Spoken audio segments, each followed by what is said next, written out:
Hello नमस्कार बच्चों, स्वागत है आपका आज के वीडियो में। आज हम पढ़ने जा रहे हैं माई गुड राइट हैंड एक्सप्लेनेशंस। बच्चों, इसमें 4 पद्यांश हैं। पिछले वीडियो में हमने 2 पद्यांश की एक्सप्लेनेशंस पढ़ी थी और आज हम इस वीडियो में बाकी जो बचे हुए 2 पद्यांश उनकी एक्सप्लेनेशन पढ़ेंगे। देखिए, तो सबसे पहले 4 लाइनें हैं। ये क्वेश्चन दिया हुआ है, explain the following lines with reference to context. कि दी गई जो लाइनें हैं, ये लाइनें, इनका रेफरेंस और कॉन्टेक्स्ट सहित आपको व्याख्या करनी है, एक्सप्लेनेशन करनी है।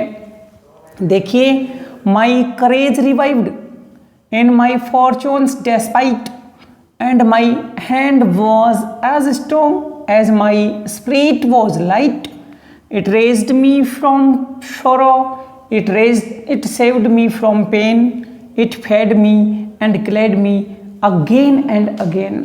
तो बच्चों, ऐसी लाइनें अपने पास होंगी, यानी पेपर में आएंगी। अब हमें इनको पहचानना है और पहचान करके कवि और कविता दोनों का नाम हमें याद होना चाहिए, पोइम और पोइट। तो देखिए, यहाँ हिंट देते हैं। हिंट का मतलब है कि कौन से पद्यांश की हम एक्सप्लेनेशन कर रहे हैं, यानी अथवा में आता है। 2 क्वेश्चन अथवा में होते हैं, ये एक की व्याख्या करनी पड़ती है। हिंट से पता चल जाता है कॉपी चेक करने वाले को कि कौन सी 4 लाइनों की व्याख्या की गई है। तो हिंट में हमें वही बताया था मैंने आप पहले भी कि 3 शब्द शुरू वाले और 3 शब्द अंतिम वाले लिख देते हैं।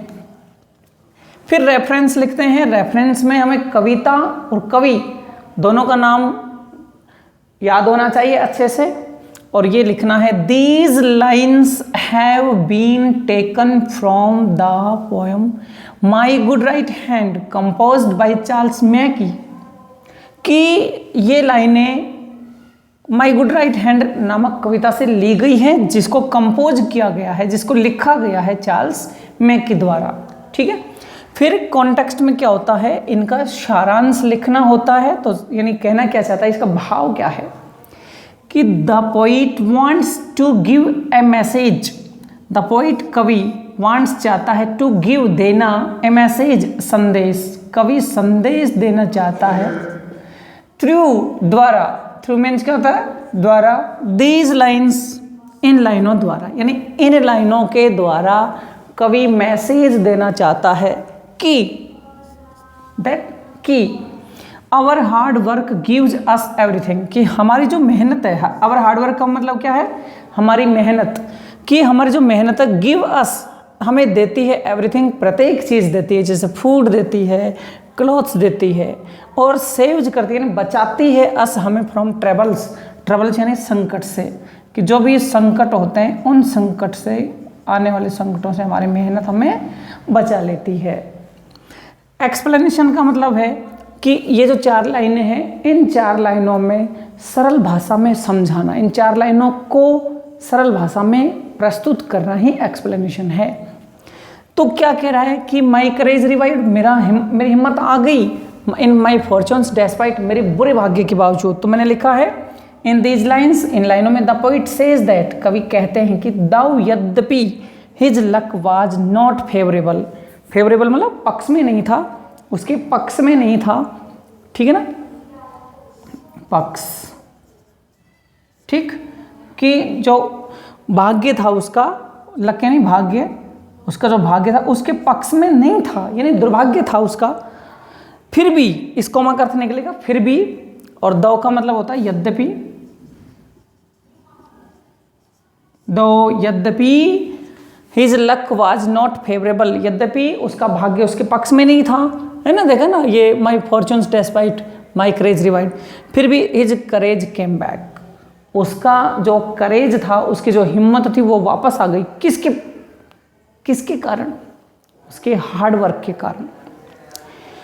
फिर कह रहा है, and my hand was as strong, मेरा हाथ स्ट्रॉन्ग हो गया, and my spirit was light, और मेरा मन खुश हो गया। तो क्या कह रहा है, देखिए कि नाउ, अब यानी जब उसने मेहनत करना शुरू कर दिया, तब ही वर्कड, उसने मेहनत की, हार्ड कठिन, and felt his hand work, his hand अपना हाथ महसूस किया, वेरी स्ट्रॉन्ग, बहुत मजबूत, एंड हिज मूड, और उसका मन वेरी चीयरफुल, बहुत ही प्रसन्न महसूस किया, बहुत हल्का महसूस किया।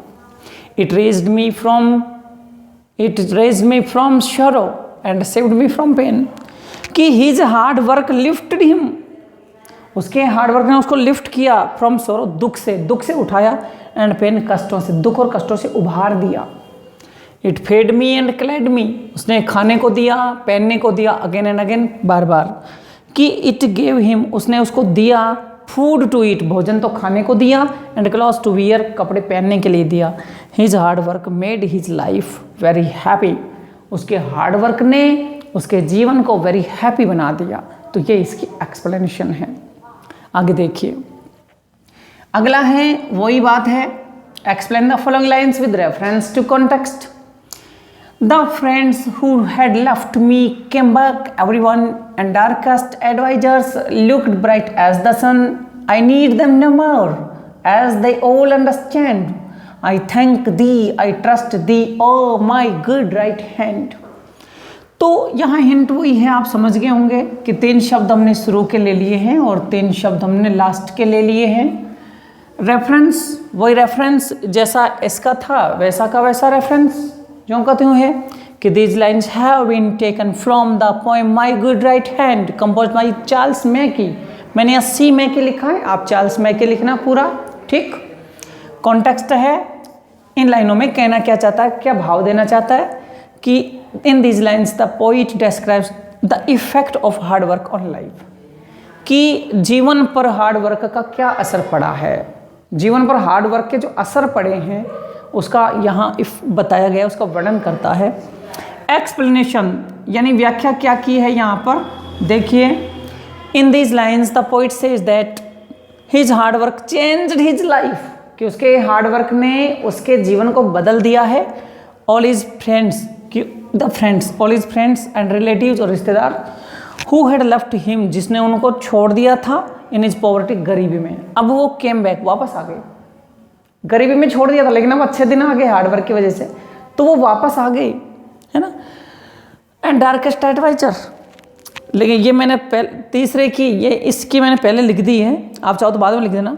लेकिन but now he feels no need of them, लेकिन अब उन्हें, उसे यानी कवि को ज़रूरत नहीं है उनकी, क्योंकि अच्छे दिन हो गए, मेहनत के बलबूते पर उसने अच्छे दिन प्राप्त कर लिए, तो मित्रों की अब उसको ज़रूरत नहीं है, खासकर उन मित्रों की जिन मित्रों ने गरीबी में साथ नहीं दिया। The darkest and darkest adviser looked bright as the sun, और जो डार्केस्ट, जो यूजलेस थे, मतलब एडवाइजर्स, फॉर्मर यानी पहले, फॉर्मर का मतलब क्या होता है, पहले, ठीक है ना, पहले, कि पहले जो दे लुक्ड यूजलेस एडवाइजर्स, वो बेकार एडवाइजर, बेकार के सलाहकार दिखाई देते थे, बट परंतु now they began to look आएगा यहाँ, began to look good advisers, अब वो अच्छे सलाहकार लगने लगे। कि हो सकता है जैसे गरीबी में सलाह दी, मेहनत करो, है ना, अच्छी मेहनत करो, संघर्ष करो, ऐसे लोग सलाह देते हैं, तो अब वो अच्छे लगने लग गए। फिर कह रहा है कि the poet needs them no more, अब कवि को उसकी ज़रूरत नहीं है। I thank thee, I trust thee my good right hand, कि हे मेरे अच्छे दाएं हाथ, और कि मेरी मेहनत, मैं तुम्हें धन्यवाद देता हूँ, मैं तुम पर ही विश्वास करता हूँ। तो कह रहा है कि the poet needs, he trust on only his hard work, अब उसे केवल हार्ड वर्क पर ही ट्रस्ट है, विश्वास है, एंड गॉड, और भगवान पर भी विश्वास है, जैसा कि दूसरे स्टेंजा में कहा था। ही थैंक्स हिज राइट हैंड, अब वह अपने दाएं हाथ को धन्यवाद देता है। तो प्यारे बच्चों, जिस प्रकार से देखिए कवि ने मेहनत की और उसके दिन बदल गए हैं, ठीक उसी प्रकार से आप कितने ही पीछे क्यों ना हो, यदि आप मेहनत करोगे तो डेफिनेटली एक दिन उस स्तर पर पहुंच जाओगे जहां आपने सोचा तक भी नहीं था। ये इफेक्ट है हार्डवर्क का। हार्डवर्क से ही हम ऊंचे ऊंचे लक्ष्य को हासिल कर सकते हैं। तो माय डियर स्टूडेंट्स, मेहनत करते रहें, मुस्कुराते रहें, हंसते रहें और व्यस्त रहें। Thank you.